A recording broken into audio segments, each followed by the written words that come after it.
All right, welcome to episode 8 of Coding with Jess. I'm going to be live coding today on a product called Spotify New Releases that I am super excited about. Let me go ahead and close this down. I don't think I need that. And hide that. Alrighty. So yeah, let me talk to you guys for a couple of seconds about what I'm going to be working on today. So this is Coding with Jess. This is a thing that I've been doing for a little bit that is helping me show people how I work and build products together. So it's pretty fun. I've been doing this for about 15 hours on this one product called Spotify New Releases. So we're going to be diving into working on Spotify New Releases today. If you're curious about those previous 15 hours of work that I've done, then you can come over here to my channel in YouTube. I'll drop a link to this. It has the episodes 1 and 2, which is like the first 4 hours of me working on this project, starting at the whiteboard, going all the way through to the first coding that I'm doing. And so yeah, without further ado, feel free to go watch those. But the interesting thing is we're going to get started coding and do some work today. So this will be fun. Thanks Ryan and Luis for joining. It's good to see you guys. All right, here we go. So starting with Pomodoro, so I try to work in 25-minute segments. So the way that this video is going to work is we're going to do this for 2 hours with 5-minute breaks every 25 minutes. So let me go ahead and get started and pull up what we're going to be working on today. So I have this project called Spotify New Releases. Like I said, you can go find out more about this product. It is it's publicly available on GitHub. Here's the repo that you can go look at. But the basic thing of it can be described really quickly. It is a timeline for releases from your Spotify followed artists. So it's kind of a missing feature of Spotify that some other programs have had, like RDO, that Spotify doesn't have, and it's something that I used a lot. So we're rebuilding that using the Spotify API. So today I also have this public Trello board that I can drop a link to. Should probably drop that in the chat in case you guys wanted to look at that. But I'll figure out how to do that later. Maybe I'll do that on the next Pomodoro break.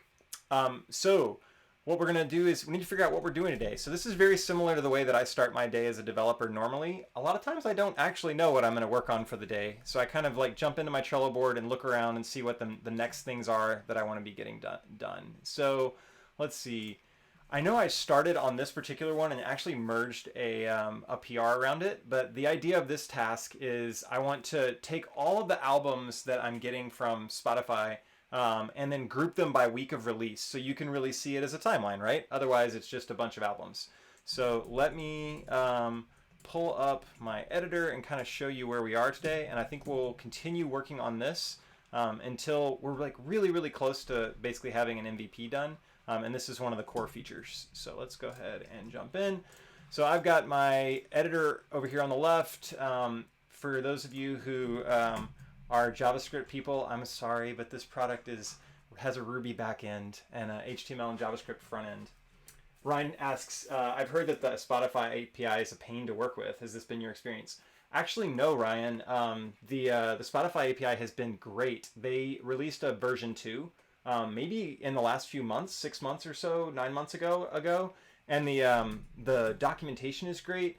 The Ruby libraries that wrapped the Spotify API were not awesome, and so I ended up doing kind of my own hand-rolled working with the Spotify API. I have a little controller here called Spotify Service that does all of the manual stuff of communicating with the Spotify API. So I think there's probably an opportunity for a lot of the libraries out there that use the Spotify API to get an upgrade with like the V2 stuff.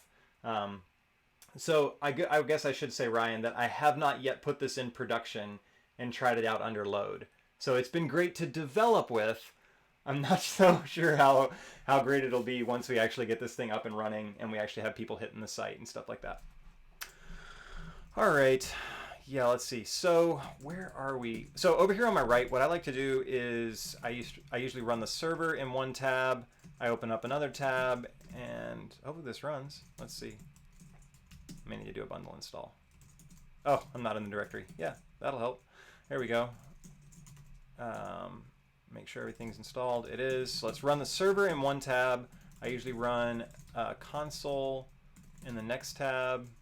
And then if I have a test suite that's running continually locally, I'll have that in another tab. If we need that in a second, I'll set that up. But for right now, we just have sort of our Git access over here on the right. So that kind of gives you an idea. As I'm walking through these tabs, like you're not completely and totally lost as I'm blowing through this. And then similarly, I've got the code up on the right, pretty standard Rails application on the back end with some HTML with, I think I'm using jQuery as my JavaScript library on the front end. Ryan says I'll have to build something with 2.0. It's been a while since I've worked with it. Yeah, it's pretty fun. Pretty fun to work with. So let's see. Yeah, there's actually some really cool stuff I could be doing down the road with this application, Ryan. Let me see. Let's see if I go here. Connection interrupted. That's weird.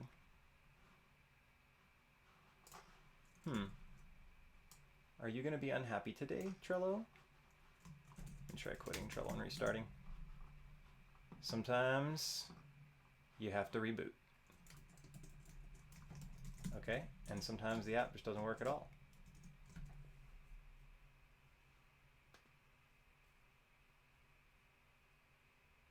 Huh. Weird. Am I off the interwebs or is Trello down?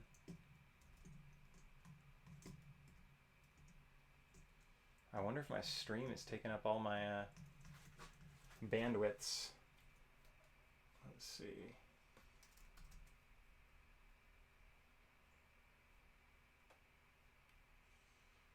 Wow.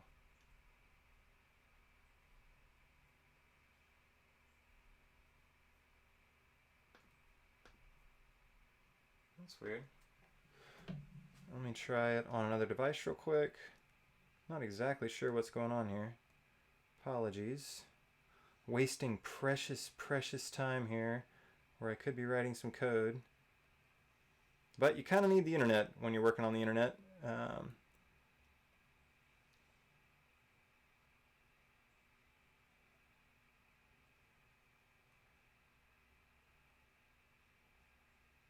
right, let me try one more thing real quick. Make sure that we are good to go. I'm not sure that I'm actually streaming anymore.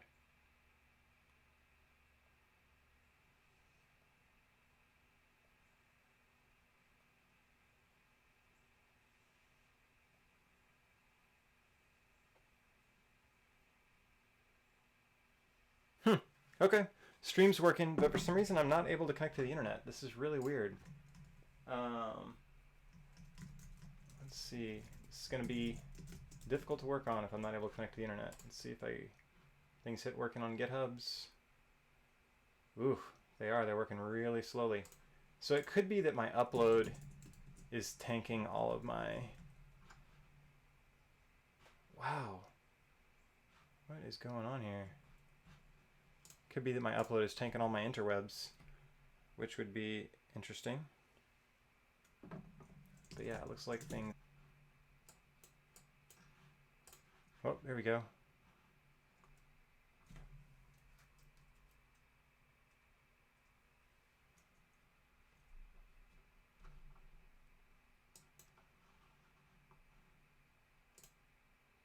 Are we back?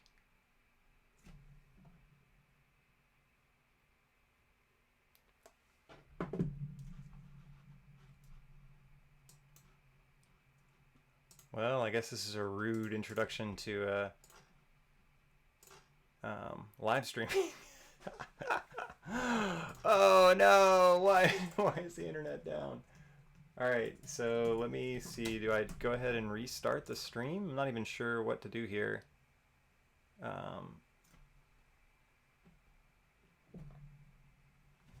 Let's see, refresh this.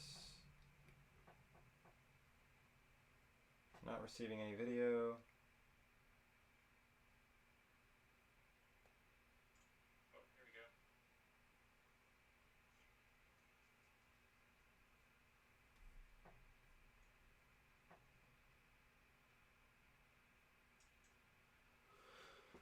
go. What is happening? Oh my goodness.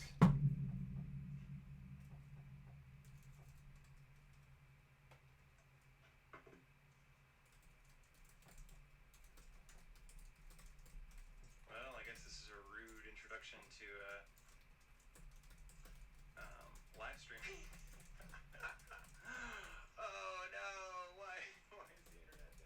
YouTube tells me. So let me see. Do I go ahead and restart the stream? I'm not even sure what to do here. All right. Here we go. Ignoring this. We're just going to go. I hope this is working. Hit me up in chat if it stops working. So yeah, y'all hit me up here in chat if it stops working. So I'm looking at another screen, just so you know, that's off to the left that has the status of the stream. And it literally says the stream is not receiving video. Clearly the stream is receiving video because all of you are seeing it and we're able to chat. So like I said, I'm going to ignore their status messages and we're just going to rock and roll and go. All right, so man, I was totally worried about this happening, and I tested this out for several hours this morning, and everything worked fine, of course. Computers, man, gotta hate them. All right, so here's where we are. Hopefully Trello will come back now. It does. Fantastic. Here's the Spotify new releases board. We're going to be working on viewing albums grouped by release. So let me go ahead and... wow, that's so crazy, Ryan. Thank you for that insight. I'll have to go back and like watch the stream and trying to figure out, debug what happened, but it's all working now, so here we go. So Rails server is already running, so now over here in my browser I should be able to pull up, I think it's on localhost 3000. I am going to want to start Postgres. Thank you, Rails, for telling me. I think I'm running 9.5. Let's see. Nope, 9.5 is the other one. Stop. And we'll try Postgres 10. Good to go there. And refresh. All right, so the application is pretty simple right now. So you can actually go through, this is the home page. Beautiful, isn't it? Connect your Spotify account. When you click connect, it goes through the Spotify auth process. So I'm already logged in to Spotify.com, and you can tell that by going to Spotify.com right now, and it will say, hey, there's your profile, you're logged in, that kind of stuff. If you're not logged in, it will take you through the simple Spotify OAuth screen. So now, obviously, I'm going to have to replace this whole flow, and I've got some features coming in the Trello board that will do that. But when you click View My Releases, we now have a synchronous page that goes out and like loads everything from Spotify and brings it all in. And so one of the things you'll notice is that at the very least, I mean, it's not abysmally ugly. It ain't pretty yet. We'll work on styling it up. But all of these releases are at least ordered by date. So you can see this one was from November 1st, October 25th, October 4th, back through November. So we're at least sorting them the correct way. What I'd like to do now is kind of group them by week. And I don't want to spend a ton of time on this because I feel like we're like really close to what I would consider to be an MVP for this product. And I don't want to go too far on building out this product before actually getting feedback from a user, right? So once it's usable and it does the thing that we want it to do, we want to get feedback from the user as soon as possible. So right now it is pulling an insane number of albums all the way back to like early releases. I think there should actually be more albums than are getting returned. So I need to go look at my code right now. I think I might be limiting by number of artists. So we'll have to go do that. I have a ton of followed people on Spotify, or followed artists on Spotify, a ton of music on Spotify as well. So I should be getting a lot more than this number of albums. But yeah, let's see if we can get this to basically grouping by week is the point of this card. Users want to see the most recent Spotify albums that have dropped.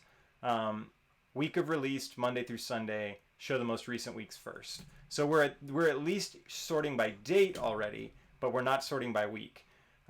One of the things that I wanted to note on this card as out of scope is we are not trying to optimize how fast this loads. I have another spike that I started on a little bit for reducing the number of API calls. It turns out this is going to be a pretty hard problem to crack.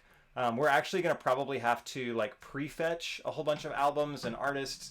There's really no optimal way using the Spotify API to do the kind of fetch that I want to do. The way that they have their sort of endpoint set up means I'm going to have to like iterate over all the artists and then iterate over all of the artists' albums. So it's like order n squared with the number of artists and the number of albums. It's kind of crazy load time.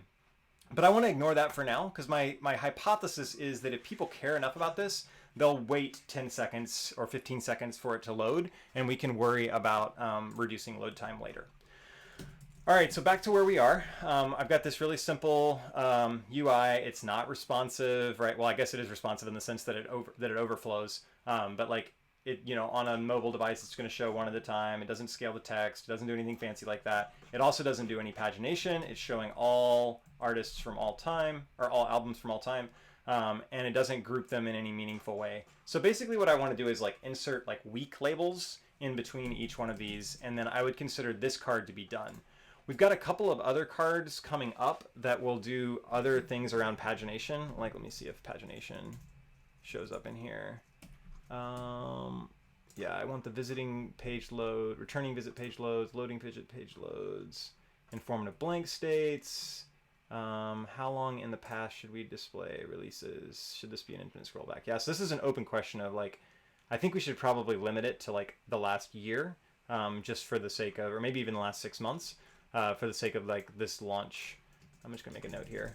Probably limit to last year for the sake of initial launch. That saves us from having to build pagination. Probably. Might still have to build pagination, but we'll find out. All right, so back to what we want to do. So I think we have clarity about what we want to do on this particular morning. We want to take these releases that are divided, that are already sorted by date. We want to make sure that we're getting all the albums that we should, because I'm pretty sure we're not. And we want to insert labels so that you can see basically release by week. If by week is too aggressive, I guess we could do by month, but we want to insert labels in here as we group these albums together. Alrighty. So feel free to ask questions in chat if you guys have any as I'm going through this, and I will try to answer them. So let's get started. So the first thing I wanted to check out, as I said, was I don't think I'm pulling back all the artists. And I happen to know that that code lives in this thing called Spotify Service. Spotify Service is a little service wrapper. If you're using Ruby on Rails, this is a really handy way to group all of your API calls that interact with an external service into a class that you can interact with that kind of like hides all of the complexity. Like, for example, like these client IDs and client secrets and that kind of stuff. And like the fact that I'm doing a manual HTTP post here, like if you're using JavaScript, you're using one of the JavaScript HTTP libraries to do this stuff. You don't want this like sprinkled throughout your code. So it's helpful to like group it into a service object the way I have it here. So one of the main methods on this service object is get recent albums for user released after a certain point.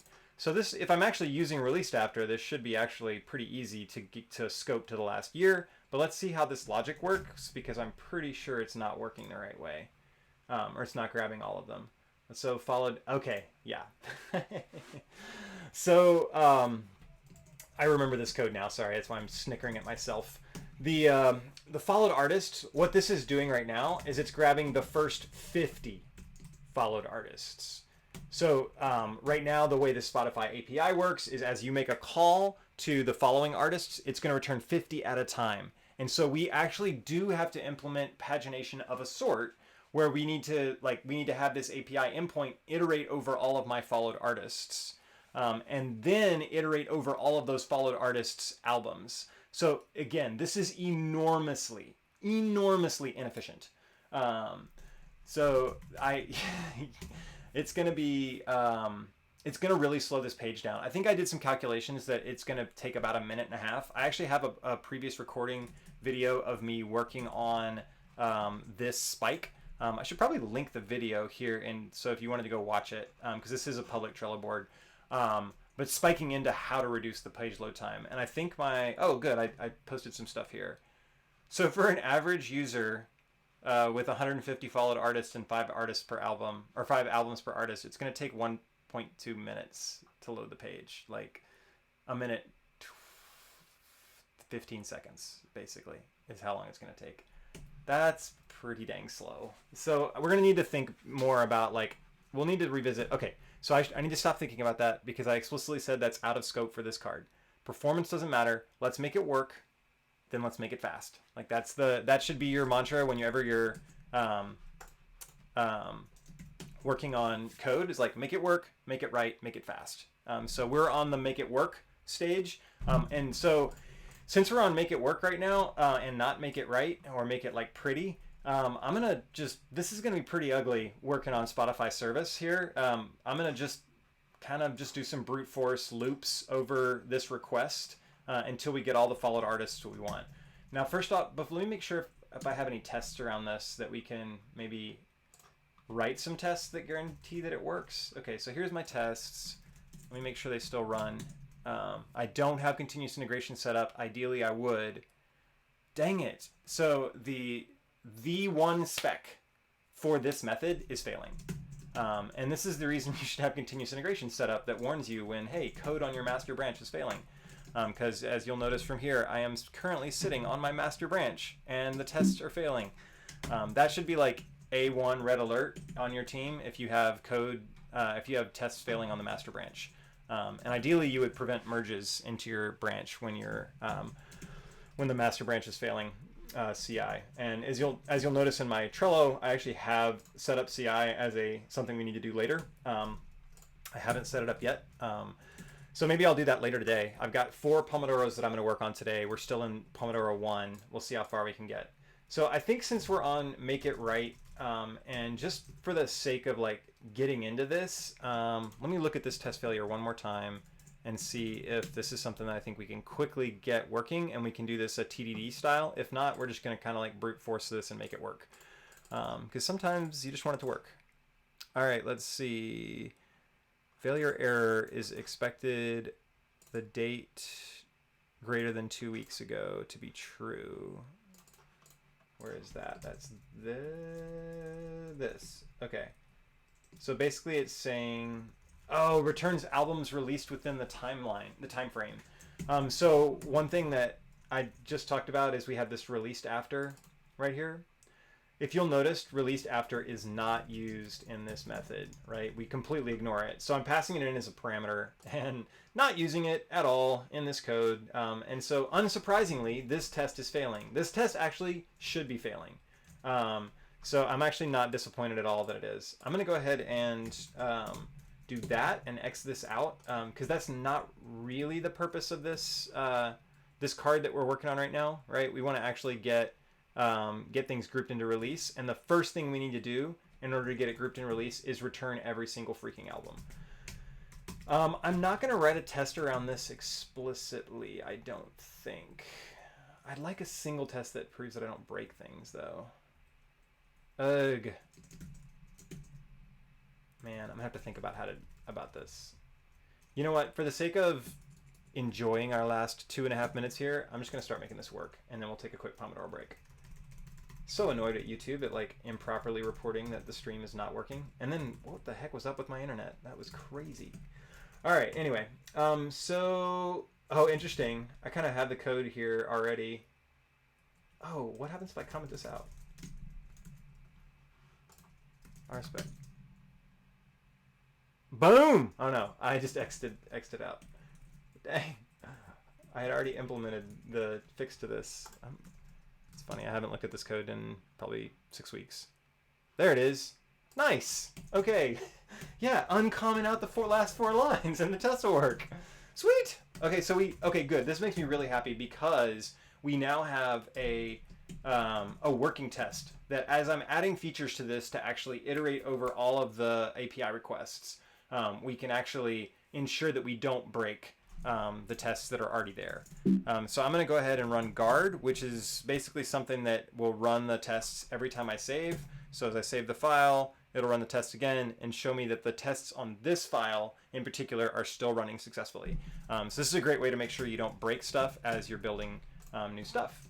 All right, great. I'm feeling a lot better about this now. Okay, so our first goal, and we're not going to accomplish it in this Pomodoro, we've got a minute left, is to get followed artists returning all artists. So let me go, before this Pomodoro ends, let's go to the Spotify API docs. And what we're going to look for is the web API where I don't care about the guides, I care about the library, or sorry, the reference around artists. Oh, here we go. Brand new web API reference. We're looking for followed artists. Get following state for albums and artists.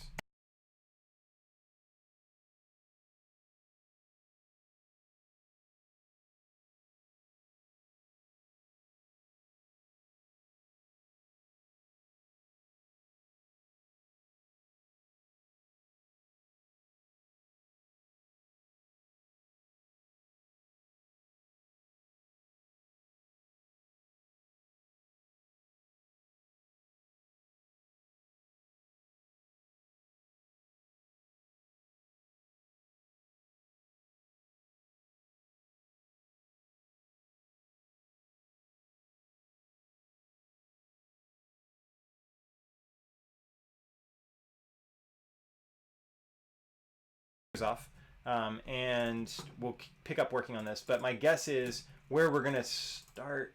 I had expected this to be more like a page thing. The artist's object in turn contains a cursor-based paging object. Okay, so we're going to need to read about cursor-based paging objects. My thought was that we would be dealing with pages, so this is a little bit different than my expectation. I actually never worked with a cursor-based paging object in an API. I kind of know what it is, but this is going to be a fun learning experience to figure out how this works. And so then we'll iterate over this set of artists until we gather them all up and kind of go from there. All right, so taking a break.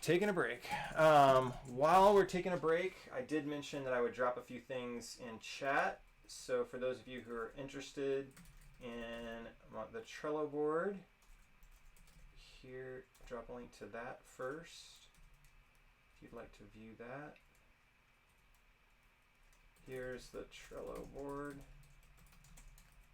And then also, if you want the repo that we're actually working on, pull requests, welcome.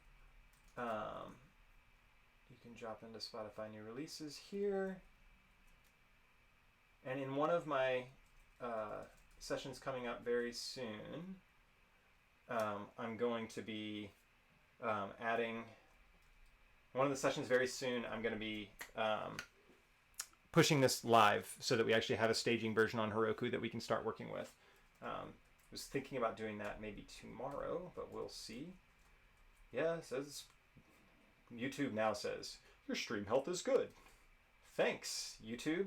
Appreciate that. Given that you totally confused me. All right. Cool. Taking a break. Be back in a few minutes.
Alrighty, I am back. Getting started here in 10 seconds, I mean. Yeah, it's good to walk away from your computer from time to time. I recommend Pomodoros very highly and enjoy working on them. Okay, we've got 25 minutes. I think we can actually get this working in 25 minutes, which basically is making sure that we're pulling back all followed artists. And what that is going to do in turn is it is going to totally tank the performance of this query and or this page load. So be it, because we have to get this working, and then we need to make it work, make it right, make it fast. So let's make it work. So let's see, followed artist response. I am, like I just mentioned right before I went on break, is right before I took the Pomodoro break, is that we have a cursor-based paging object that we're working with. This cursor-based paging object, what that roughly means is that each time that we query the artists array, or we query this endpoint, it's going to give us a cursor that points at the last item, and then we ask for like the next thing that we want. So this is going to be a little interesting.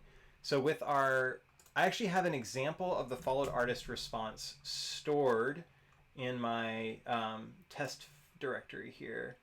Spec, cassettes, get recent albums. So this is actually a YAML encoded version of the JSON response that I get from the Spotify API when I request a set of my artists. So what I'm hoping to do is look through here and try to understand what this cursor-based paging object is returning, and then be able to iterate on it that way. Another thing we might want to do in this session, just to give you a heads up, is we might actually switch over to experimenting with this in the console as we try to iterate through those responses. So this is going to be interesting to try and figure out how this thing works. Sometimes it works best to like try and write code around something. Sometimes it works best to write tests around it. Other times it's just like jump into a console and experiment with it. And that's basically how I had gotten most of this stuff set up in the Spotify API. So if you've watched previous videos, you'll see that happening there. All right, so let's see. A cursor-based paging object is a container for a set of objects. It contains a key called items. Yes, it does. So let's go look. It contains a key called items. Body, string. I don't see items. There it is. Okay, cool. So here's the JSON that came back from that. So it contains artists, then it contains a thing called items. Yep, with you so far, bud. It contains a key called items whose value is an array of the requested objects. Yep, it's an array of artists, along with the other keys like next and cursors that can be usable in future calls. So the next string is going to be URL to the next page of items, and there's null if none. Okay. Why would I want next and cursors? Oh, maybe... Okay, well, let's see if this even has next. Does it? No. Wait, I'm searching on the wrong side here. Does this even have next? It does.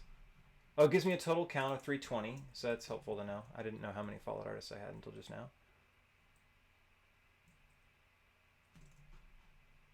Interesting. Okay. So it's, you see this after key here? It's already giving me the last, see how that, when I double click that, it highlighted this? Okay. So what I'm seeing here is that it's basically giving me the same this cursors thing, next, cursors, is giving me the same thing several different ways.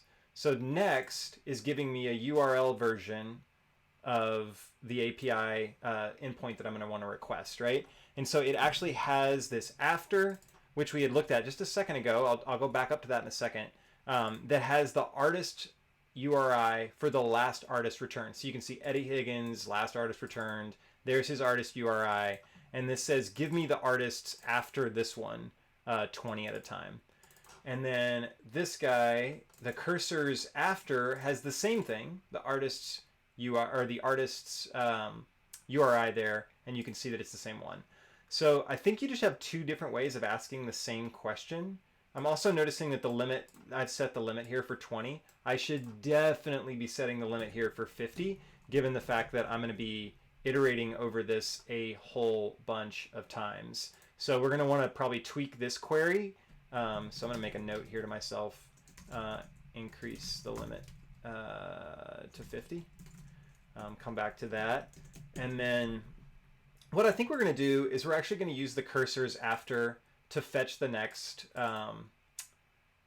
set of artists. Oh man, I just realized something. So the way that I set up these tests is the test is going to break. And I'll show you what happens and why once we get there. But the way that I have my cassette set up and the way that I'm using this API key in my tests, you'll see the code and the access token. Sorry, not API key. The way I'm using this access token is going to break, and we're going to have to kind of like restart my. Anyway, I'll show you what's going to happen in a second. But I'm already seeing what's going to happen in a minute, and this is definitely going to break our specs, and we're going to have to like regenerate some access tokens and stuff to get them working again. Okay, so I think the simple way to solve this problem is we're just going to grab cursors after that URI and then feed it in there until cursors after is null. It does say, let me see, cursors object. URL. I guess we could check on the next string to see if that's null. All right, so like I think just to like bang it out and like write some pseudocode real quick to what this is going to look like. We're basically doing the query right here, followed artist response. So I'm probably going to want to extract this into its own method. It's going to be a private method. You know what? I'm not going to refactor that right now. I'm just going to jump straight to making it work, which will be some copy paste, and that's fine.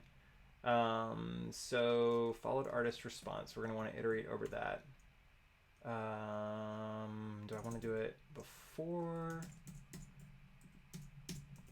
Because what I'm looking for is while followed artists response sub next not equal to nil. It says it's null, but I don't know about that value. Null if none. I don't know if this nil checking will work, or we'll have to do like that, or we might do that. Would do both.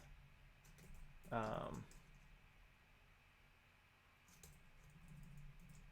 we can do this. We could switch this to an until this is blank.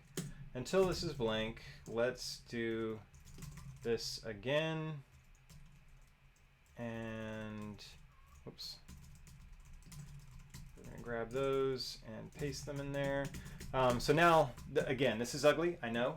We're going to refactor this in a minute and clean it up. This duplication is really nasty, and we shouldn't be doing that. That's okay. We're going to grab these followed artists and basically load them up on there until this is blank. And what we're going to need to do is adjust the query in here to include, and this is where I was saying we're going to have to use the after part of the query, which should be in the follow API. Whoops. We were actually right in the right spot already. Annoying. They need like sublinks into their methods under here, but whatever. Get users followed artists. Here we go. So we're going to have to pass this after string, and that is the last artist ID retrieved from the previous text. So that's great. So we know that this with, okay, how would this work? So we'll need to get last artist ID, pull it off of the followed artist response, and it's under cursors next, I think. And I expect this to succeed because, or no, maybe it's after. I have to go look at the docs again. Cursors. Oh, right. It wasn't even in the docs, which is annoying. Well, I guess you can click into it here and see it. Yeah, it's after. And you can also click over to my sample data that I've got here and see that it's cursors after. Let me make sure all this is working still.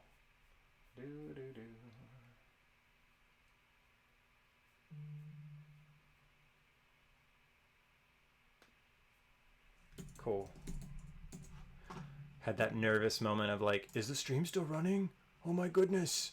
Yeah. This whole live streaming thing's distracting. Okay, anyway, so Spotify service. So yeah, we know that the cursors after is what we're gonna wanna put in here. So I grab that last artist ID and then I can feed it in here, last artist ID. And I'm also gonna wanna increase that limit to 50, and hopefully this will work. I can't see why this wouldn't work. So let me just save. I know our tests are going to fail, like I just mentioned. And let's see why it failed. Oh, it worked. Interesting. I bet this next blank thing. No? All right, well, I'm not going to worry about the tests because I think, like I mentioned, I think those are in a wonky state. So instead of doing that, I'm just going to come over here and refresh.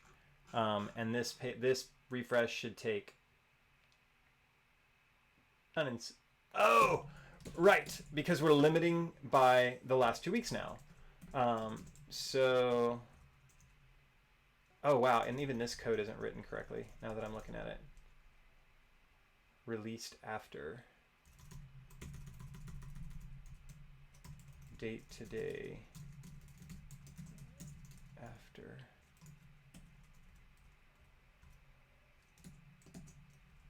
Yeah. The way we're using this released after thing, it's not actually working the right way. Oh, okay. I did say released after 2 weeks ago here. So then what we would want... Oh, yeah, I don't need to do any subtraction. I can just do that. All right, cool. Tester passing. This, I don't think I have a limit. Let's go see where else I'm calling this. Get recent albums 4 is getting called in the releases controller directly.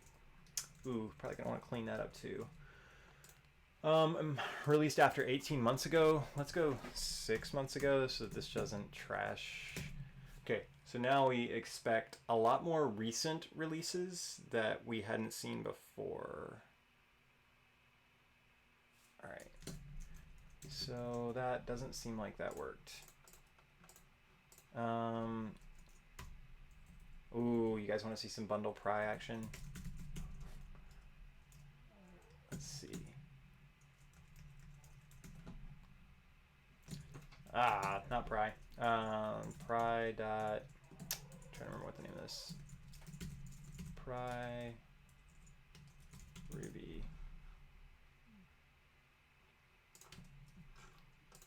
Browser.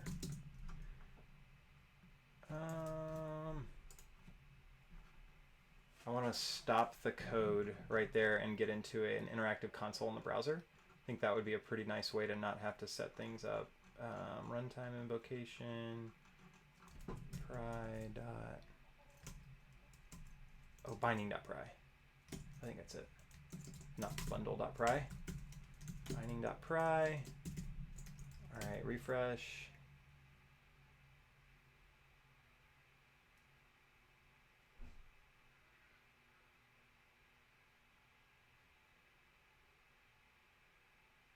Oh, this is weird. I wonder why that's taking so long. So it should have stopped on the binding pry, and this line here is actually the one. This line was executing fairly quickly. I mean, I expect this page to take a freaking long time to load, but only if it's getting here. And a binding.pry, I think, should have stopped the code before it got here. But maybe I hadn't saved. I'm pretty sure I have autosave running too, so I'm not sure why this page would be taking so long right now. Let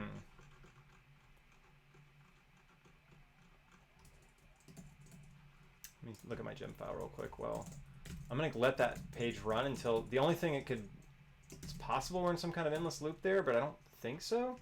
Let me see. Pry rails, right. Do. What I want to do is stop it in the middle. How do I do that? Oh, that didn't help me.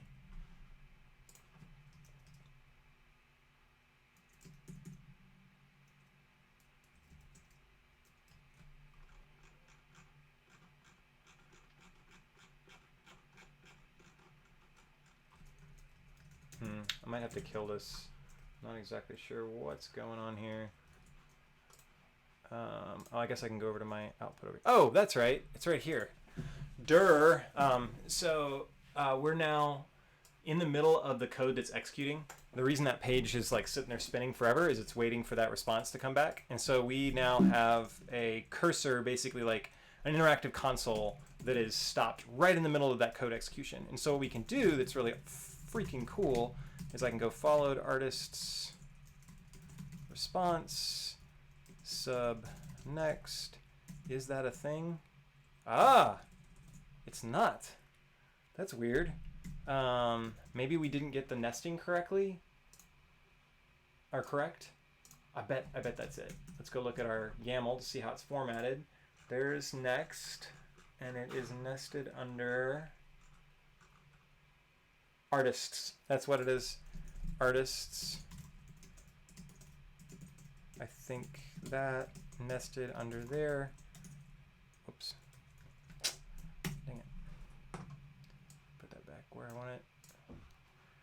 I realize you guys can't see what I'm typing here. Sorry, my face is in the way, I think. There we go. Sweet. Love binding.pry. Super cool that you can basically stop the server executing right at any point and jump into an interactive console.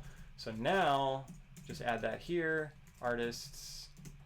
Next. And then I think, was there another key we were accessing? Probably cursors is also nested under artists, I'm guessing. Artists.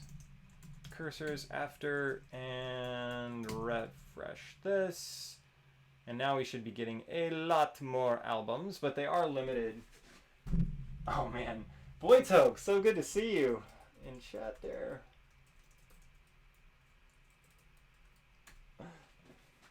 Cool, man. Good to see you too. Got 8 minutes left in this Pomodoro, so hopefully we're gonna be able to get this working here in just a second. Did I not take out the binding pry? Thought I did.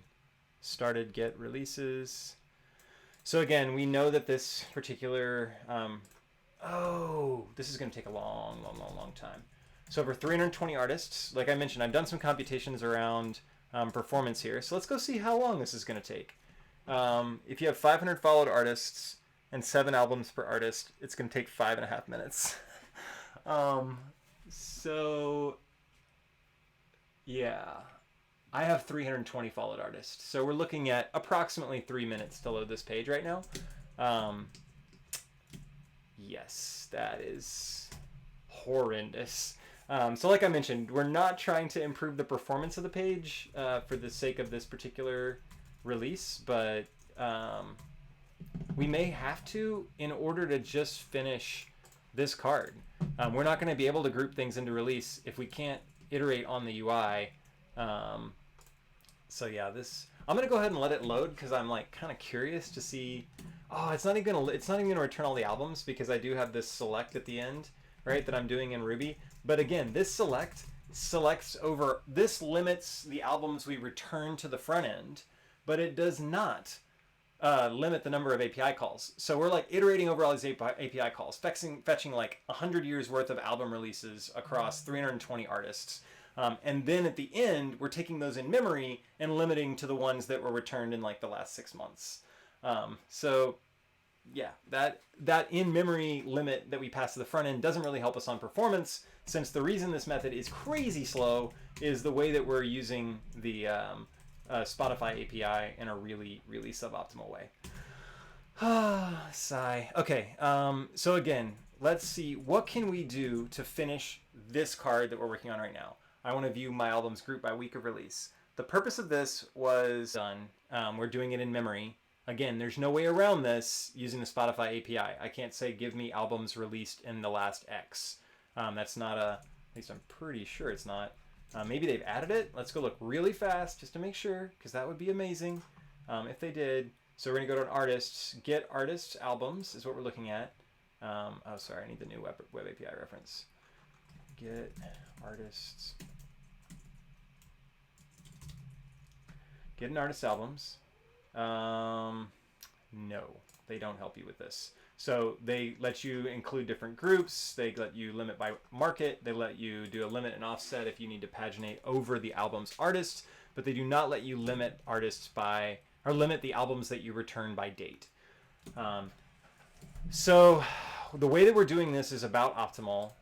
What we should probably do is, now that we have this working that iterates over all my artists, is now comment it out, and then work with the minimal, like the first 50 artists that we're getting.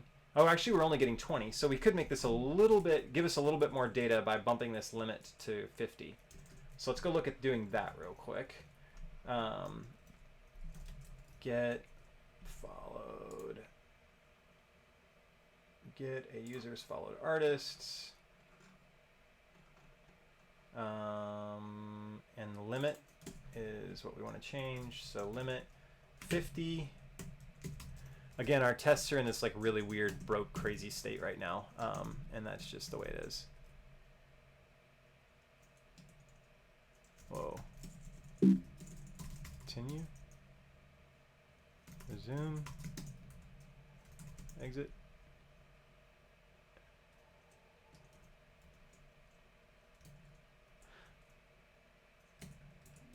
Oh, I think I was in a binding pry that whole time. Ha! That's why this request was taking so long. Boom! Okay, cool. Well, anyway, here we are. This should have... I bet this doesn't have 50 artists yet. Let's go ahead and refresh. Whoa. Oh, right, yep. Rails server. Continue. Does anybody remember how to break out of the... Anyway, this is fine. I think this should be faster now. It's now iterating over 50 artists, but not all 320, and getting all of their albums, which should give us enough. Should be a slow page load, but it gives us enough to actually group artists or group albums into weeks. Okay, so we've got, yeah. These 3 released. Okay. So how do we... Okay, so there's a couple ways to do this. This is kind of an interesting challenge. We may want to pass them... We can either do the grouping on the front end or the back end, basically, is the way to think about it. We can either pass it as an array of like an array with subarrays in it for each of the weeks, and then have the front end just iterate over each of the weeks and then iterate over the albums in there. Or we could do the group by on the front end. So let's see what that would look like on the front end real quick. So in the releases controller, we definitely don't want to do it in the controller. This is already kind of terrible. What is this even doing? Oh my goodness. Is this some code that... I think this is code that Holdy and I wrote to sort. Yeah, so we want to move this code also down into Spotify service. So this is the sorting code that sorts our albums by date. So this will certainly need to go down here as well. Whew! I'm really pushing it on the like make it work, make it fast. Dimitri asks why Ruby. I promise I will explain that in 2 minutes. 2 minutes. By the way, the guy who wrote this little application I'm using is hanging out in the chat right now. So good to see you, Voito. He wrote this little thing called Pomodoro 1 or Tomato 1. Sorry, got renamed. So go download it on the App Store, Tomato 1. It's a really super simple app timer. I'll drop a link to it in just a minute. So yeah, like I said, I'm really pushing the bounds here of make it work, make it ugly, or make it work, make it right, make it fast. I'm just kind of like layering on thing after thing without really refactoring. So we're going to need to do some pretty serious refactoring here in a minute. So I'm going to take that out. Okay, so now I've moved that. I moved the sorting here. So we should now be able to refresh the page and see it sorted, and our controller should be nice and simple, right? It just does get recent albums for from the Spotify service, and it assumes that they're all formatted correctly and does everything the right way. Rats. All right, let's see. Maybe I need to, maybe the implicit return. I'm not sure what that really long strung together line. I'm gonna like break this up into some sub methods here in a minute, or some other methods that are well named, because it's hard to read what that is unless you're like a really insane Rubyist like Brian Holdaway, who helped me write that. Let's see here. Albums each. So we're not getting the albums. Oh, there we go.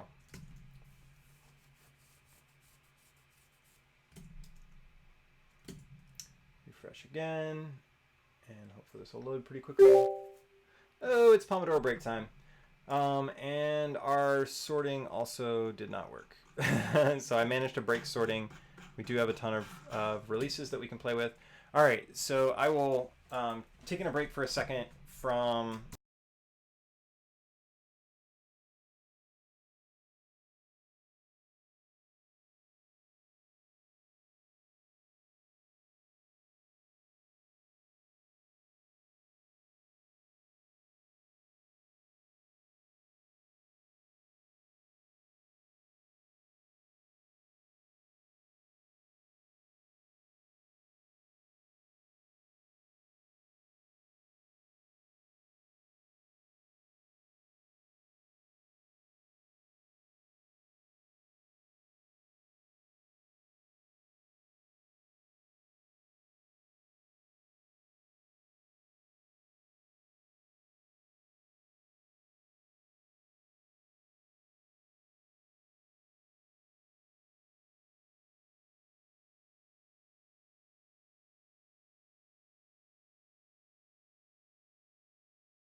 Oh, you're right. Weird. I wonder why that cut off. Huh. I have no idea. Thanks for mentioning that, Kermit. um, okay. I'm still learning the whole like live stream um, way of doing things here. So anyway, we just got sorting working again. So I am going to try and take a step away from my computer because it's important to take breaks. 2 minutes left on this Pomodoro. When we come back on the Pomodoro, we're going to hopefully in the next 25 minutes finish up the UI where we're dividing things into weeks, and then call this card done. And then we need to take a hard look at the performance issues of the application and figure out what we're going to do to fix that. Awesome. Thanks for mentioning that, Kermit. I appreciate it. All right, I'll be back in a minute. Pomodoro break time.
All right, I'm back. So let me see. So we had Dimitri1703 asked why Ruby. I think I'm going to leave that question till the very end so that we can stay focused on the next two Pomodoros, where I was thinking on the Pomodoro break on how we should use our time. And I mentioned that we needed to get this ticket done to where we're dividing up the UI into weekly buckets, basically. I think we can do that pretty quickly with a group by in Ruby at the end of this Spotify service, right? So I've got an idea for how to do that. I think the very next thing we want to do after that is actually, that's the making it work. I think the very next thing we want to do after that is make it right. And so this needs to be refactored. Once I end up uncommenting this, we'll be getting back all of the the artists, and then this last line of this thing is going to look like albums.group by ... So this is going to be a pretty complex method. I ideally like my methods to be about 7 lines long, with excluding comments, 7 lines of code, and to be descriptive about what they're going to do. So what I'd like to do is make this right, and then also make it pass the tests again, like we're dealing with. I knew these were going to fail because we have more requests coming through. So making it right. So what I hope we'll do is this next 25 minutes, let's work with the data set that we have. Let's get this group by working. And then let's refactor the code and get our tests working. Then we can actually push up a pull request. I can open it up for review if anybody would like to leave comments on it. And then the next time we can actually attach that pull request to this card, have this move to the review column right there, and then the next time we can merge that PR into master and be done with this particular thing. And then, like I mentioned, we're really going to have to address the load time issues. But I think it's probably going to take both of our Pomodoros to get album grouping working by week, and then also get album grouping working, and then get the tests passing and making the code like well factored. So we got 1 hour to get this done, two 25-minute Pomodoros, and I've wasted 2.5 minutes of it already. So let's get started. So jumping in here really quickly, like I mentioned, I think I'm going to use Ruby's group by method to do this, to accomplish this on the back end. And so what's going to happen is we're going to have a nested series of arrays. I would love to use my whiteboard to draw this for you. I'll do that next time. I don't have my whiteboard camera hooked up for reasons that I discovered this morning while testing this. But I'll fix that, and next time I'll draw this out on the whiteboard for you, because I think it's actually something pretty interesting to look at. But what we're going to end up with, since I can't draw it on the whiteboard, let me just show you kind of what that structure of that's going to look like. We're basically going to end up with week numbers with a series of arrays. Actually, is it going to be arrays, or it's going to be maps, right? So we're going to end up with like 1, and then artist 1. Actually, it will be like this. Artist 1. Yeah, and then we'll have like 2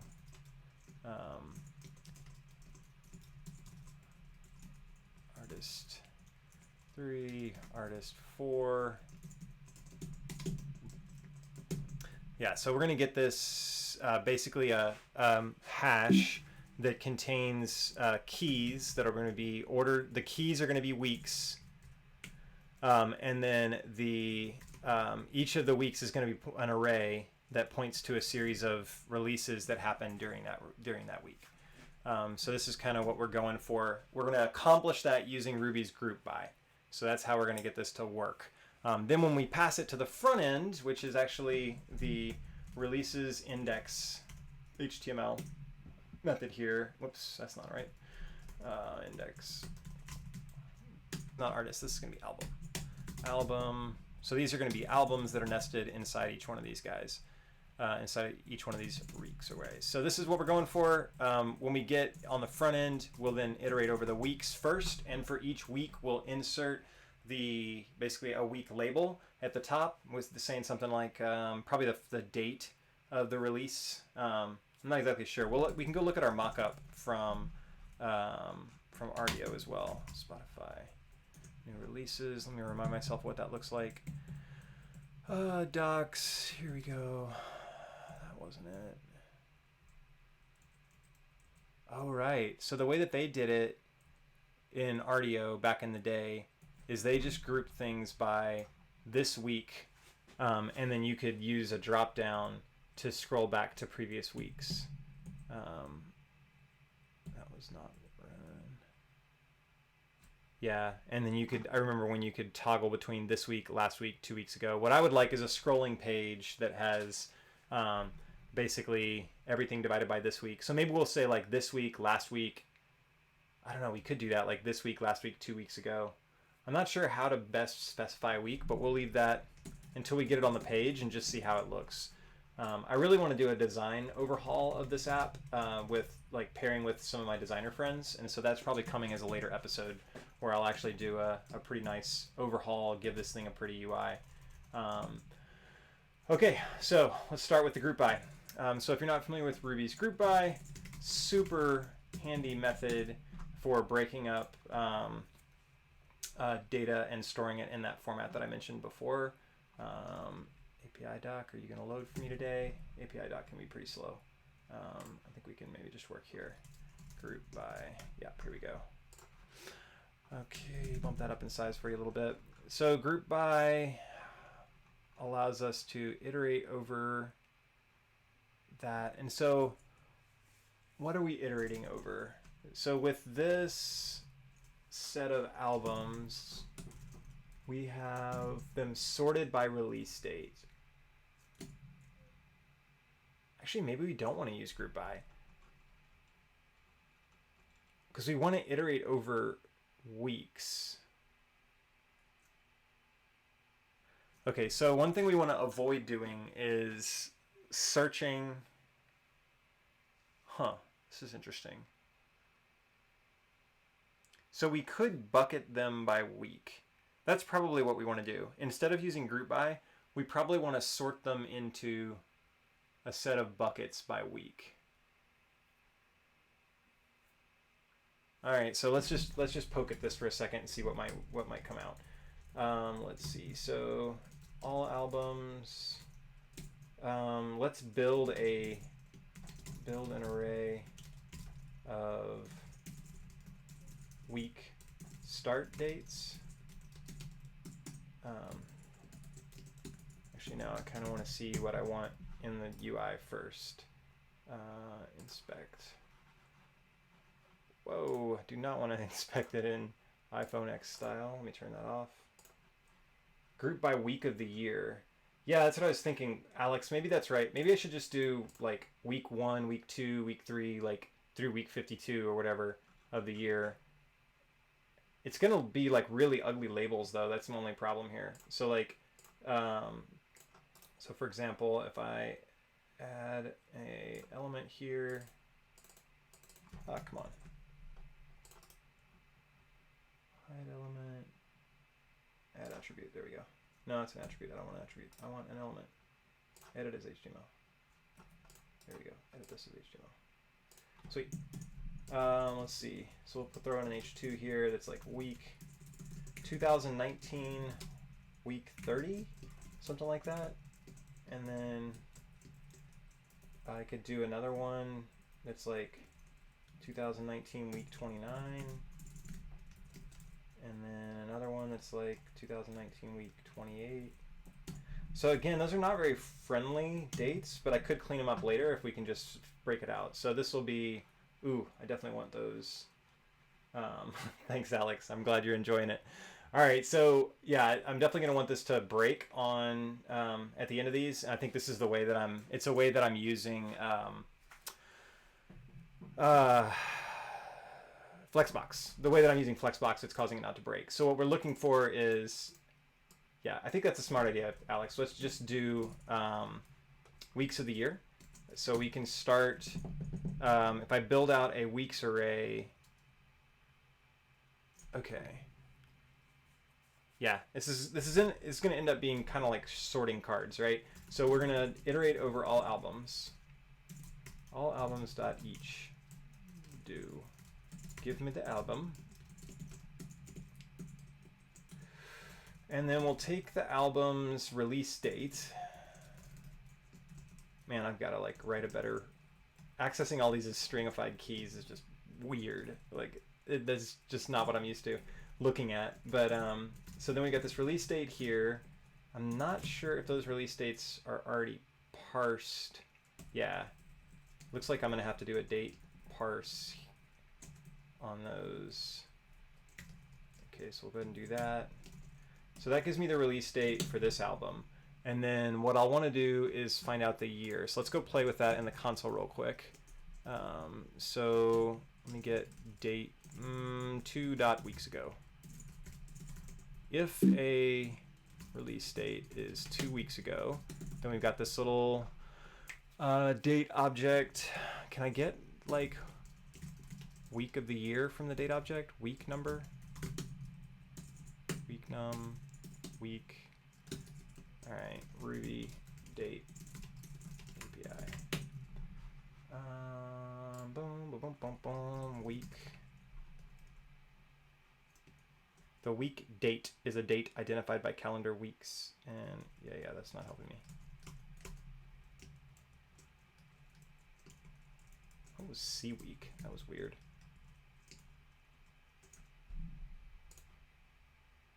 Returns the calendar week number. Really? Do I need to do toDate.cWeek? There we go. Huh. So I'm dealing with a date time object, I guess. Yep, that's why. So the date parse is returning a date time object. So I have to do it, get just the date version of that, and then I get the week of the year.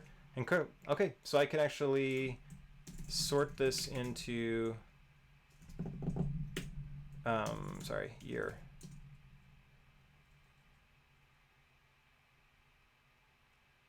All right, so we're gonna build the hash table that I was talking about before from scratch now. So this is gonna be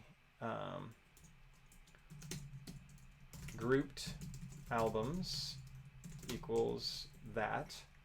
And what we're gonna do is grouped albums with the key of release date dot. Ooh, actually, I want to go ahead and do a toDate here because we're going to do that a couple times. Release date dot year.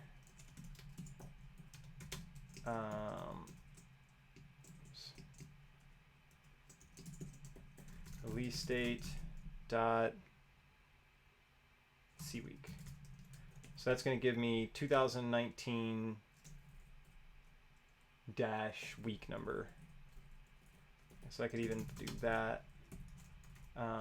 And in that key, I'm going to store, and I hope I remember how to do this. A equals that, a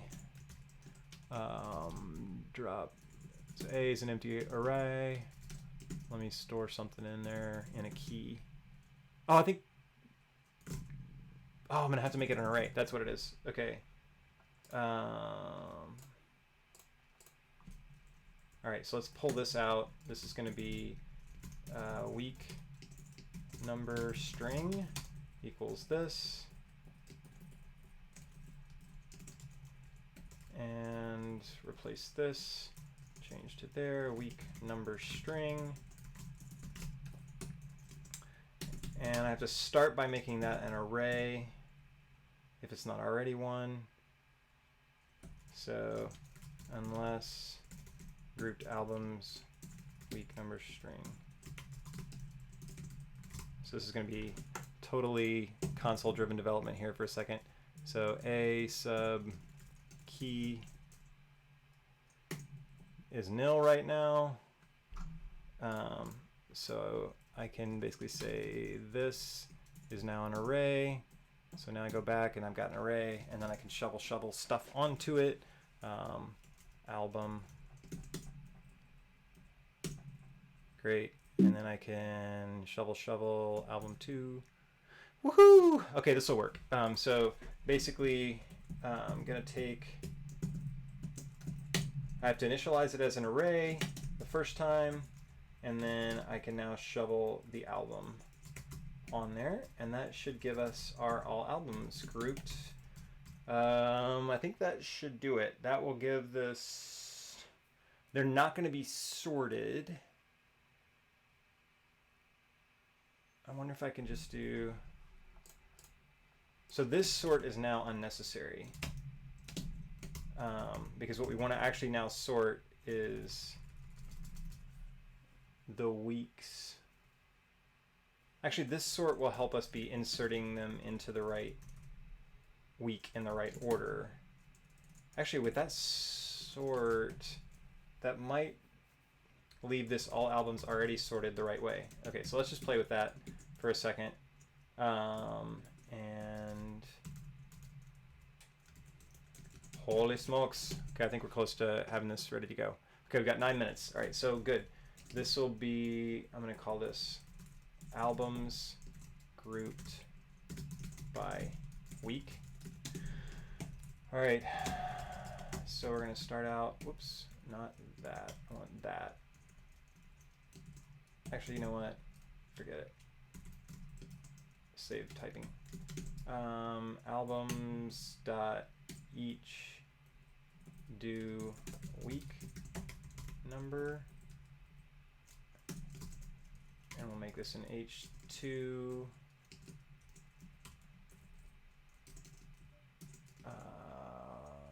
with week number, and then for week number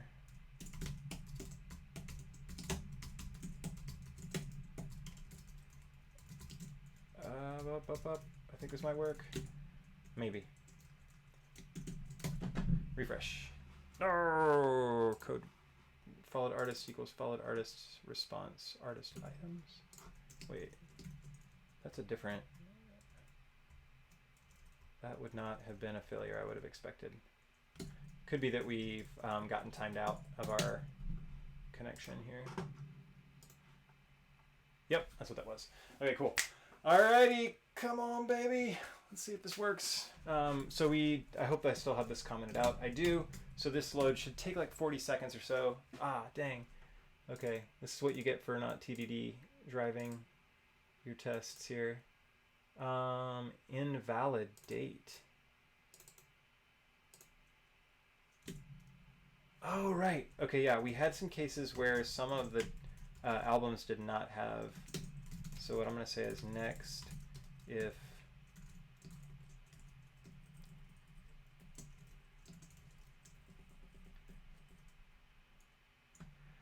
where did I have that code? In fact, it might be on the master branch already, or still. Oh man, I just realized that I haven't been working on a branch. Silly me. Guys, I'm super distracted by this whole live streaming thing. Not on my game. Get checkout -b releases by week. Now we're working on a branch. Yoicks. Okay. Let me go from here to the Spotify service.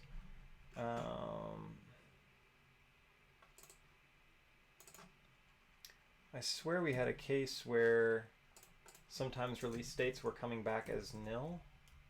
I guess I could do next unless, but this worked just a second ago.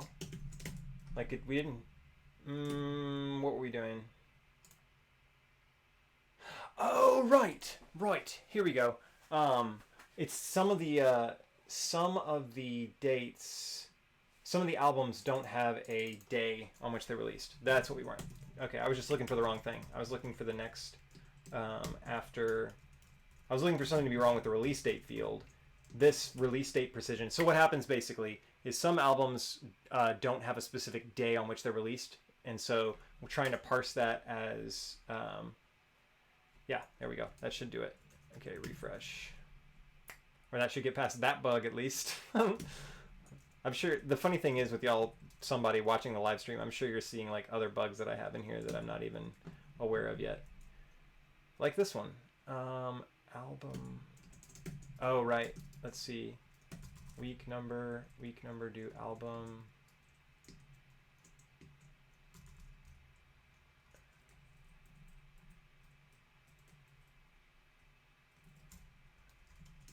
I think that's right there.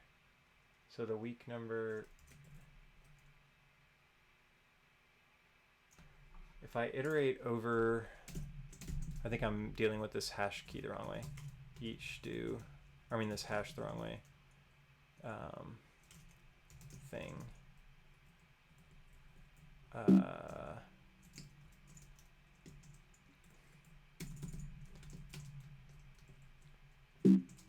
Put thing.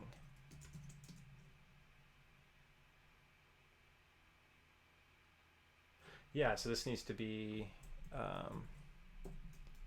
value.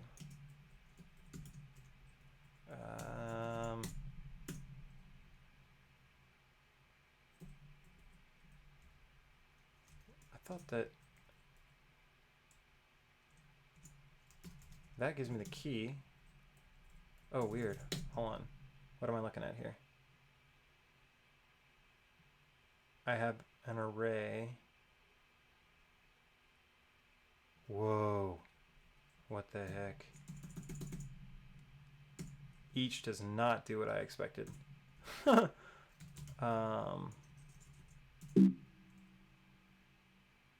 Okay, that's fine.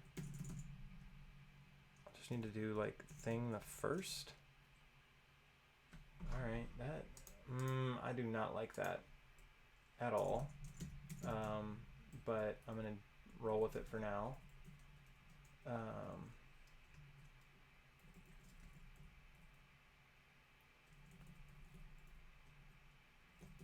Week number. Yeah, I'm not a big fan of that. I'm not sure why the hash. Must be a while since I've used Ruby hash. Well, I usually use things like collect and other enumerable methods on there. Undefined method each for no class. So somehow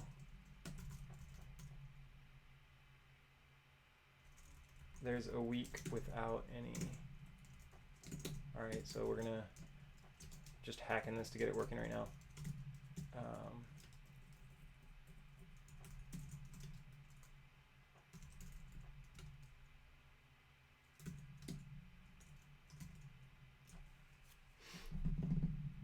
For some reason there's one without a week number. I need to look and see if the week numbers are even getting created properly. So let's do this first. Let's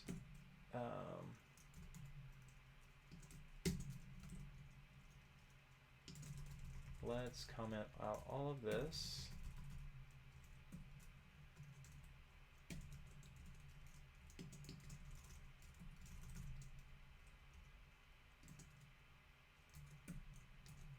I'm trying to remember how to do this. Should be like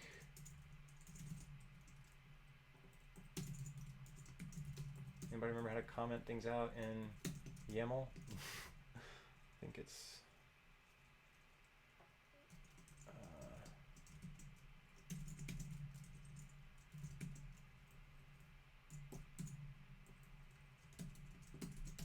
YAML, not YAML, ERB multi-line comment. Let's see.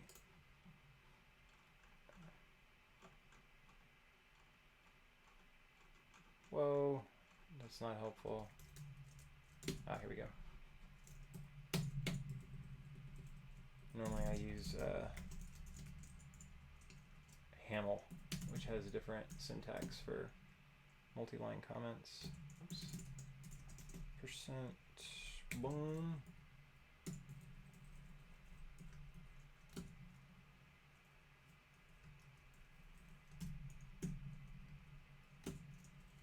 Actually, let's go back to this.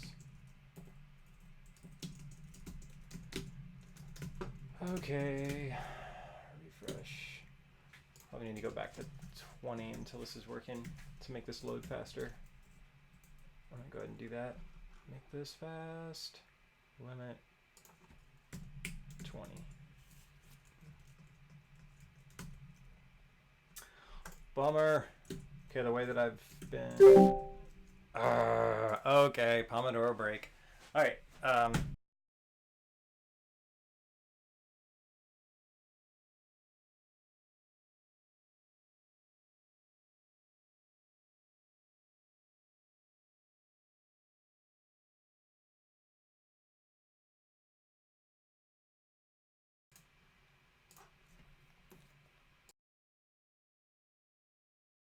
time.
Okay, we are back for the last Pomodoro session for today. Didn't make it quite as far as I wanted to yesterday, or in the last session, because I was stumbling around with Ruby's group by API, and I've realized that I was probably being.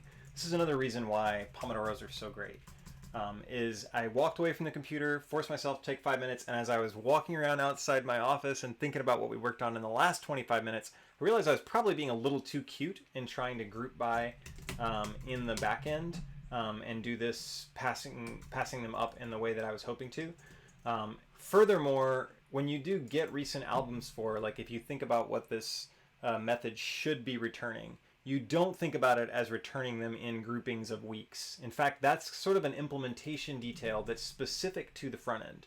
And so what I'd like to do in this Pomodoro is scrap my approach here, go back to what we were doing a second ago, just return all albums sorted the way they are, and then let's see if we can implement this quickly in the front end where it actually matters, right? This is where we actually want to see them sorted by week and see the week number associated with each one of them, as opposed to handling all that stuff on the back end. So eventually we'll probably end up refactoring all of this code as well, but that is totally fine. So let me go back to the way this code was when we got started. There we are. And refresh this. If we can get this working on the front end, then we can quickly go back over and hopefully refactor this method, get the specs working, and open a PR to get this feature moving along. A lot of other stuff to build on this project. I don't want to get hung up on this one feature. All right, cool. So now we're back to returning only 20 users. It's making this load a lot faster. So what we're going to need to do here is basically each time we load an album, we may need to additionally have like an H2 inserted in there as well. So there's this question of does this album fall into a new week? All right, so this is going to be kind of janky the way we're doing it, and that's okay because I want to refactor this entire front end, possibly moving it over to React. So what we'll do is create a method, and it will be called create a current week number.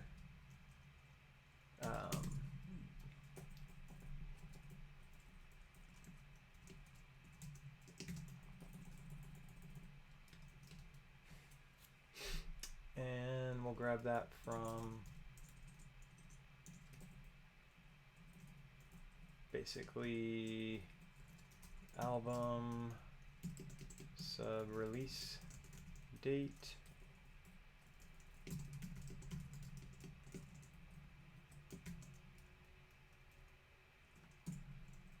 date.parse, and then we want to do a toDate, gets it in the date format that we were hoping of before. And we'll basically do that little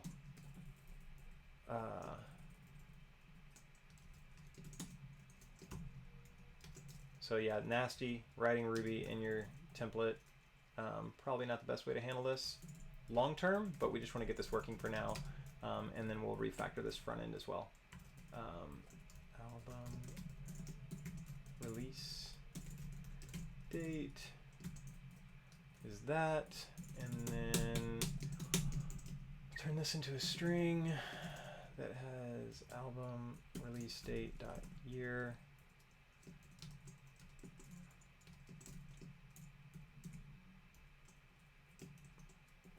Album release date dot cweek.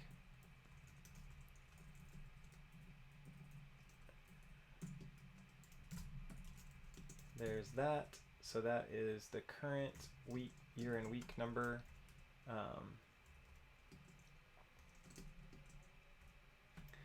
And so we'd only want to put one out if it has changed. So I'm just gonna say, put this up here as well.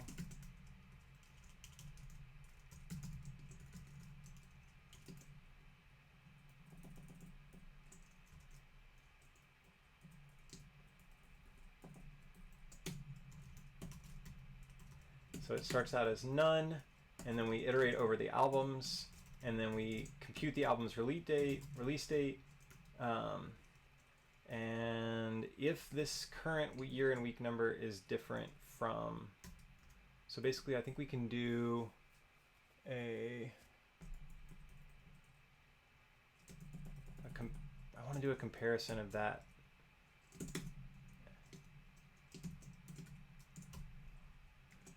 I'll just make another one, make another variable here. album release date week. Ruby way to do this, where you'd compare the variable with the existing variable, current year and week, and it would return. I guess we can do it this way. If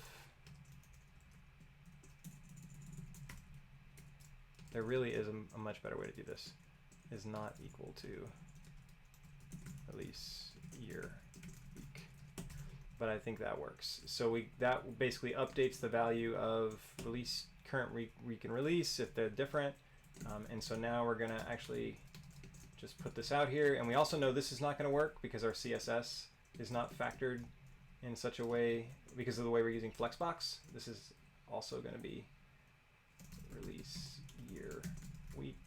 All right, current. Okay, let's see if that actually does what we expect. Perfecto. So one of the things I want to point out about that is that took all of 6 minutes, I think. So sometimes stepping away from, we worked on one solution for over 20 minutes in the back end. We walked away for 5 minutes, realized that it was probably the wrong solution, came back, and 6 minutes later we had a working solution in a different part of the code. And that's one of the reasons why Pomodoros are so great, is they give you a chance to like reflect on what you're doing every 25 minutes or so, and then decide to take a different path. So I love that about those Pomodoros. Anyway, okay, so we now have this working. It is ugly because of Flexbox. So let's see if we can quickly fix that and then go clean up this code, make the test pass, open a PR, and man, we are pressed for time here. Okay, so this is going to be fast. Let's see, give me my codes. We have right now all of our code stored in a single CSS file, and each release is a flex wrap. So what I'd love to say, I am not super duper familiar with Flexbox, so I'm not exactly sure. There's a way to do like basically a flex break, and so it's what we're excuse me, that's the way we want to do this here. So what I would like to do is probably call this like week label or something like that. Give us a class to hang some things off of, and we will put that in here, week label, and I'm not sure what the thing is going to be here. I'll leave it as wrap for now. Refresh this, and then I'm going to basically go into the inspector and start doing some editing directly there. Wow, did that happen already? That was fast. Yep. All right, cool. So I wish I could increase the size. Oh, I can. Very nice. Okay, good. I wanted y'all to be able to see what I'm doing over here. Nothing like styling in the browser. All right, so flex wrap.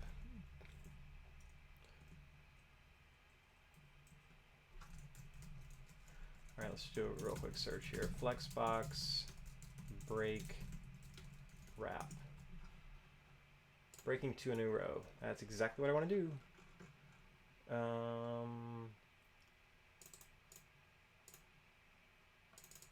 Inserting this collapsed row between two flexed items will make the flex item.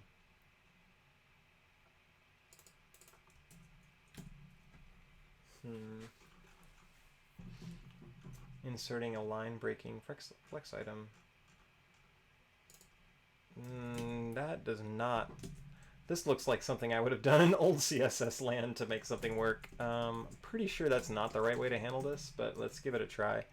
I have nothing to base that intuition on other than the fact that I don't like the way it looks. Week 43, week 40. Oh no, week 40 got inserted twice, so my comparison isn't working. Hey, but the break worked.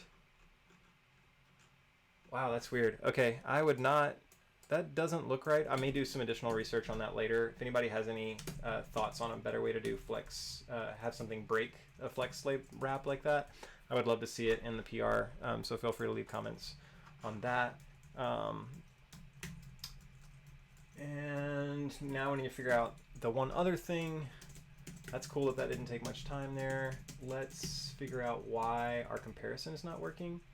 It's always updating this. So what we can do is I can flip the... Oh, I know what I'll do. I'll turn this into a ternary comparison here. So what we can do is if current year number is not equal to release year week, then if they're not equal, then I want to return release year week. If they are equal, then I want to return the current one.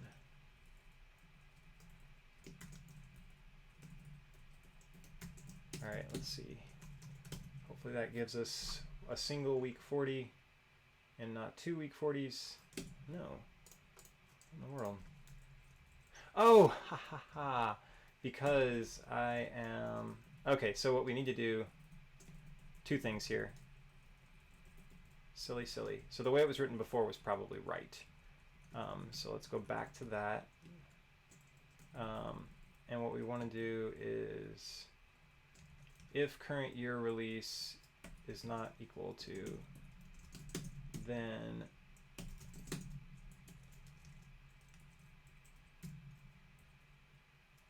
do an update, and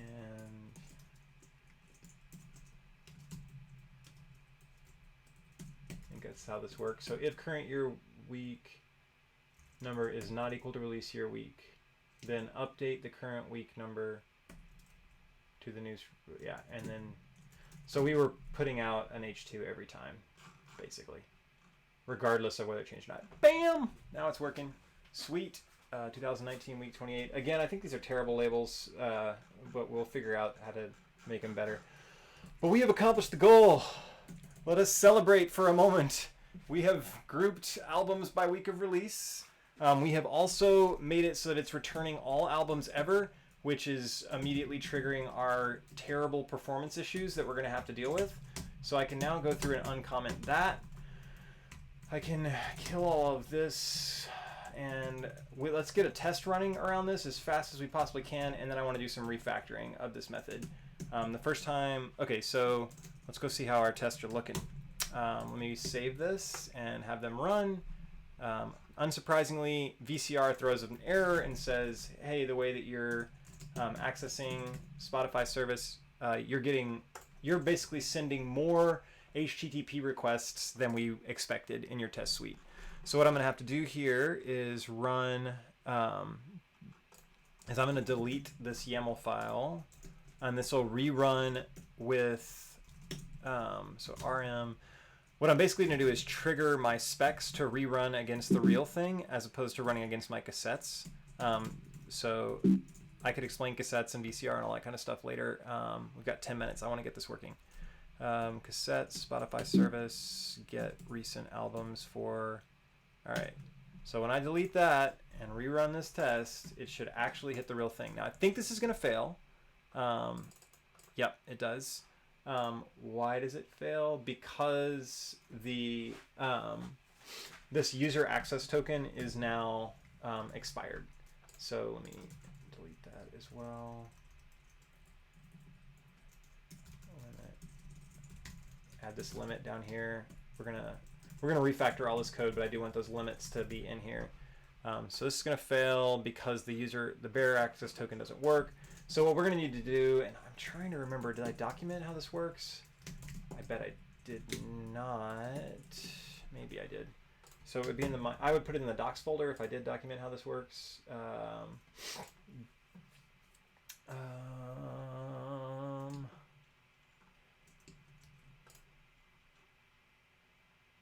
This looks similar.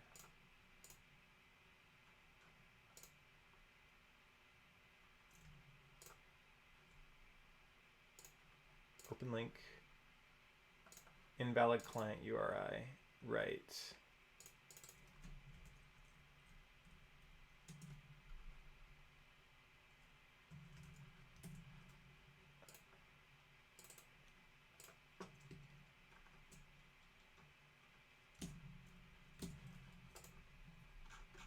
All right, so I think what I can do, I think a little workaround here, and I'm gonna have to go and expire my API keys because I think I've just exposed them. Is what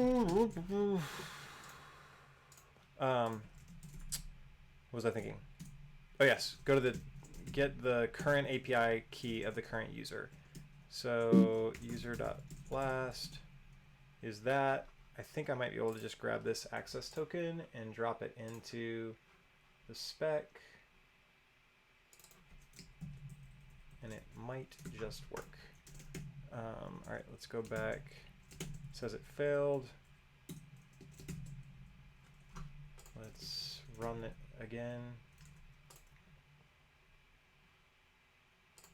Taken longer this time, which I would expect it to because it's now grabbing all 320 artists.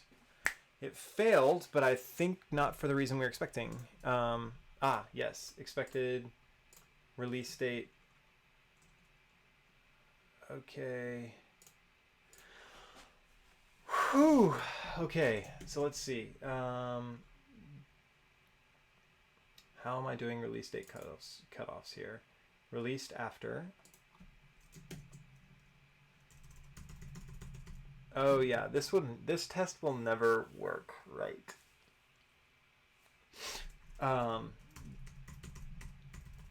So what I want to do is probably call this for like all time or something. Released after.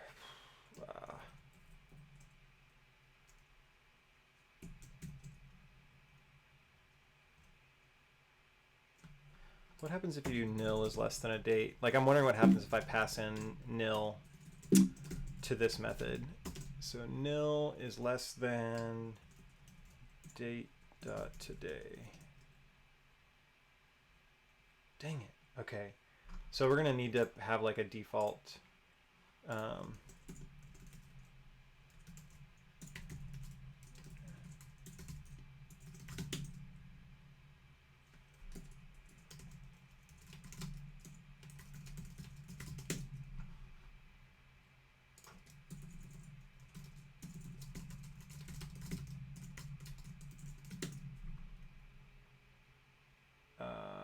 get the beginning of time, I'm guessing, because we want to say released after forevers.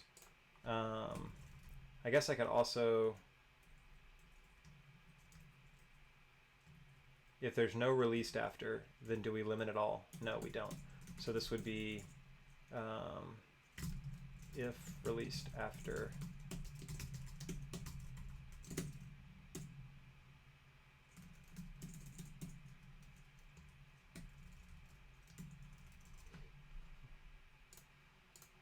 All right, now let's try the tests. Oh, right, we just decided that that was a bad test here. Let's see if this works. It does, and we expect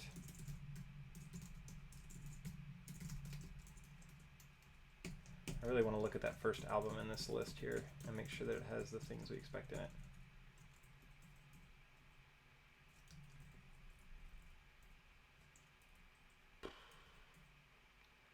So expect albums not to be empty. Let me do a binding.pry real quick and see what we should be expecting here. Oh, we got 5 minutes left. 5 minutes left. Oh, is it not binding.pry in the freaking spec here? Whoa.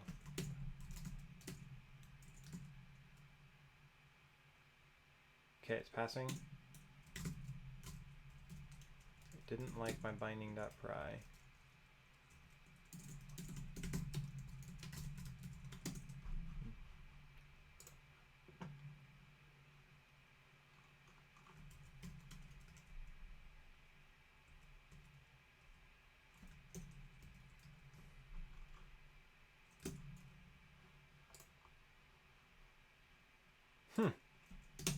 That's weird. I guess it's not loaded in our spec here. That is very strange. Okay, so let me just do this. Album, put albums.count. Okay, good. That's what I was hoping for. Really, only 389 albums. That seems strange to me. Expect albums dot count.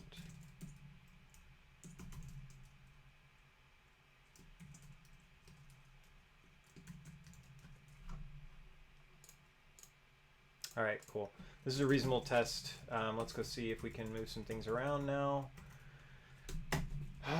And we will be hopefully open a pull request here in like 10 minutes. Okay, so the first thing we want to pull out is grabbing followed artists. Let's make a def fetch get followed artists. And what do we need to pass into this? So this is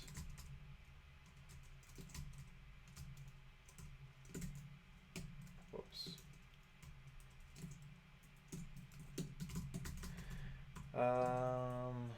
Probably we'll need, we already have the API, we have the type, we have the user access token. Probably the after is the only thing, and so if I can just drop that there.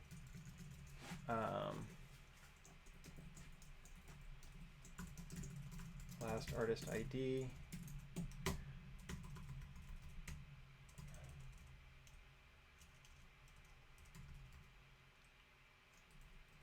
All right, now I can just call, hopefully get rid of that, and this becomes, oh man, fast refactoring, y'all. Followed get followed artists with no missing keyword. Oh, come on. I want to pass in. Oh, I think I can make it optional by saying nil.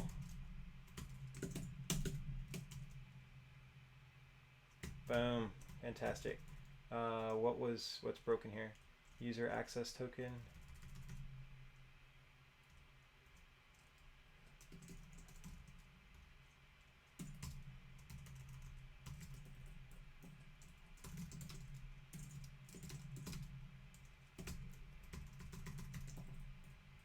User. Probably should make user a part of like a class variable on this thing.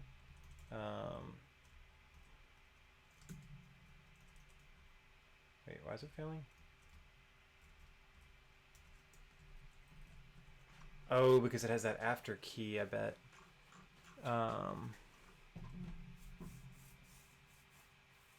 Within the time frame.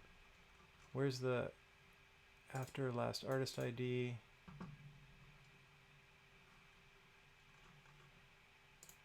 So I'm passing in a nil last artist ID the first time. So I might be able to just regenerate the spec because basically the cassette is picking up that it's slightly different than it was before. All right, here we go.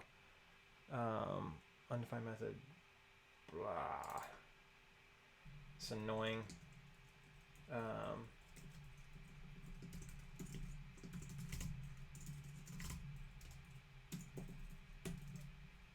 So the, oh no, we ran out of time. All right, we're gonna keep going and finish this up. So there's that, and drop the artist, and this is gonna be query string.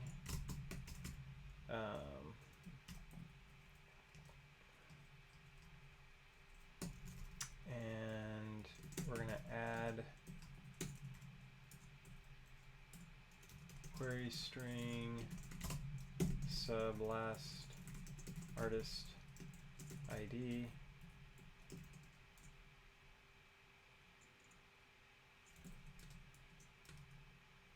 is equal to last artist ID if last artist ID. So we'll insert it in there if we have to, and hopefully that will run, except this is going to take forever. artist next blank. Man. Oh, I should have done a commit before I started rearranging this. That was not smart when I had it working. Okay, so let me think about this. Until followed artist next blank. That would be up here.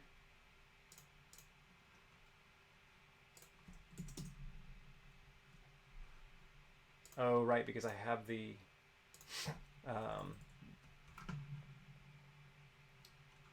okay, so what I'm gonna need to do, so it's like this fetch.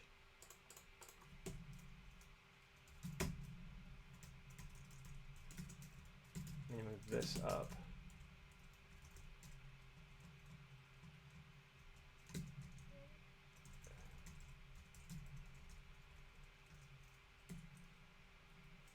Oh, so close to being done here. Okay. I'm definitely going to want to refactor this a little bit. Query string is that. What is not working here? Let me go kill this again and refresh. Yes, now it's taken a long time. Okay. I think we'll be able to get this done in just a second. Yes, it's passing. Good. That's what red green refactor. That's what we hope for. Okay, so I can now replace this, which is getting followed artists.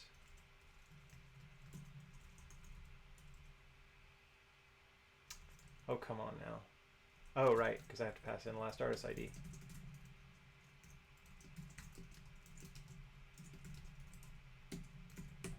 Okay, that should work. No.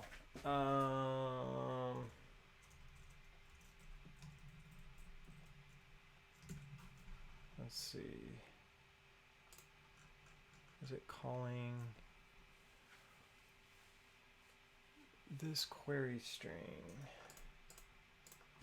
Let's put the query string out each time that we do it.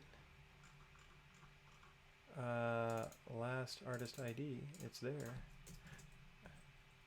Oh, I think I need to remove this and then, no, guard, save. All right, we are definitely being very naughty right now and running into my Pomodoro. Almost done here, and we're gonna get this thing up and running. So save this. Yes. Oh wow, it's using the same last artist ID. Yeah, that's a problem. Yeah, that would be a problem. So what's the deal here? Followed artist response. Okay, we're gonna kill that. Followed artist response is this.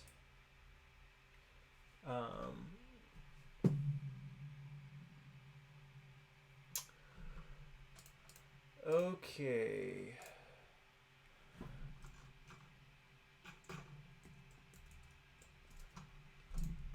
I'm not updating the followed artist response. All right, you know what we're gonna do? We're gonna undo this refactoring. We're gonna commit the code that we had. That is working and that had passing tests.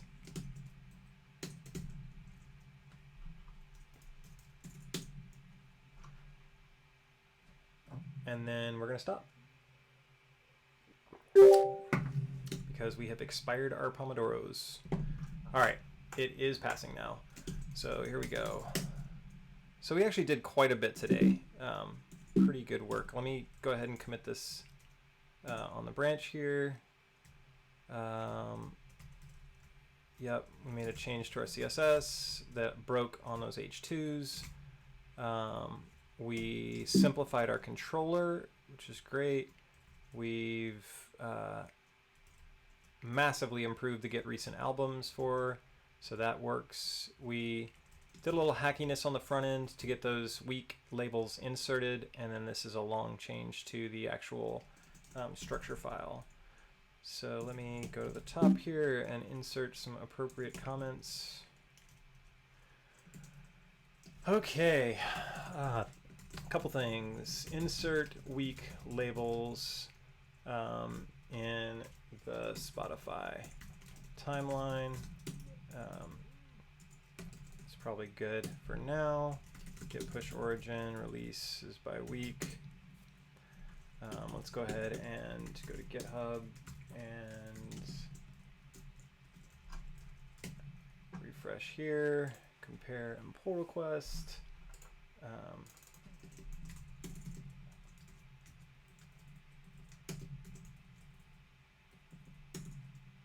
Week labels in the timeline. Trello card.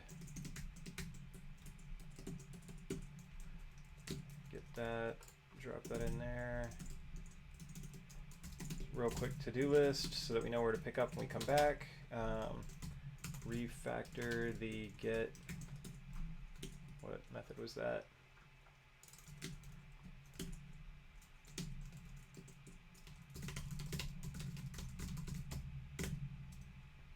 I think that's the main to-do, actually, now that I think about it.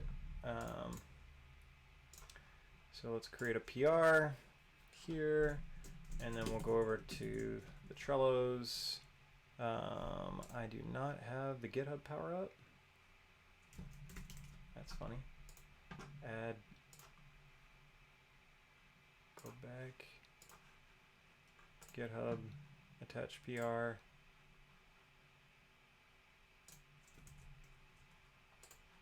Oh, right, that's going to require me to set it up through. Let's do it this way. This is a pretty fun way to link up your work. So I do want to do this. GitHub attach pull request. Oh, wait, that's not the wrong, that's the wrong card. GitHub attach pull request, link to your GitHub account.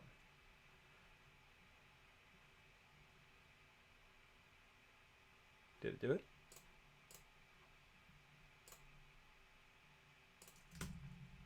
Refresh. GitHub attach pull request. It hates me today. Okay, cool. So we at least have links over. Oh, there we go. Spotify new releases, week labels, and timeline. Boom. All right. Cool. So before we wrap up for the day,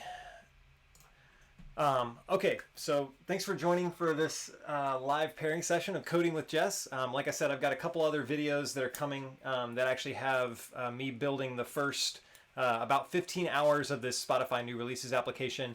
Code's all in the GitHub repo. I've got a Trello board out there that you can check out and follow along on the progress. So hopefully we'll be doing these live pairing sessions about once a week and continuing to kind of just show what it's like to build a product from whiteboard to the first real users. So hopefully you can tune in next time. Thank you for putting up with all of the live streaming snafus. This was my very first time live streaming, so I'm still figuring out how all the software works and everything.